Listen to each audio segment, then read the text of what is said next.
We are now in March, and for some of us Zone 9 gardeners, there's a lot of planting to do, and this might be a really busy time. But for others, like myself, you may still want to hold off just a bit for planting all of your warm weather vegetables, so continue through this video to hear all of my advice on what to do and what not to do right now in March. To start off, I live in the Central Valley of California. You can see the beautiful Sierras behind me. And I want to say that I realize that there are multiple states with Zone 9, and we all vary from state to state, and in many cases even from zip code to zip code. But what we all do have in common as Zone 9 gardeners is that we have a long growing season. And so if we utilize all the different crops and gardening strategies, we can pretty much grow a garden year round.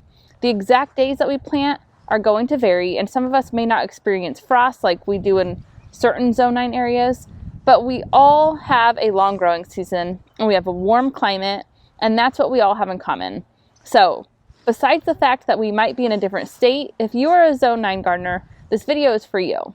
And so right now in March, the most important thing to be thinking about if you are a Zone 9 gardener is that it is pretty much past the point of planting any cool weather crops. We need to be thinking about all the warm weather crops. There may still be some lettuces or quick maturing crops such as radishes that you can plant in the ground and get a harvest from, but most cool weather crops like broccoli and cabbage take a while to mature, and as soon as the weather warms up, they're going to bolt and head to seed and you're not going to get a harvest. However, since we are heading into spring and the days may already be warm or they're going to be getting warm soon, it's the time for warm weather vegetables like squash, cucumbers, and tomatoes. And if you aren't sure exactly which vegetables are considered cool season crops and warm season crops, I have all of that information right here in my complete Zone 9B vegetable gardening guide, which will be linked in the description. But pretty much the most important thing about warm weather crops compared to cool weather crops is that they cannot tolerate a frost.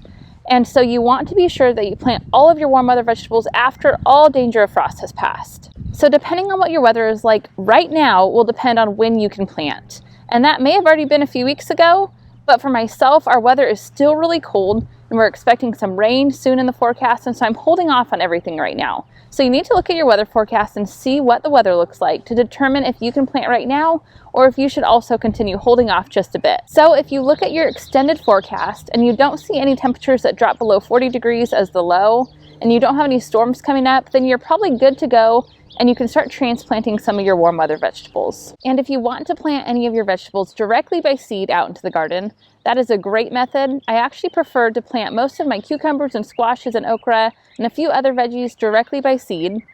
But the thing with planting directly by seed is that that soil has to be warm enough for those seeds to germinate. And typically they germinate best in soil that is 75 to 85 degrees. So if in your area that's the case, then go ahead and start planting those seeds now.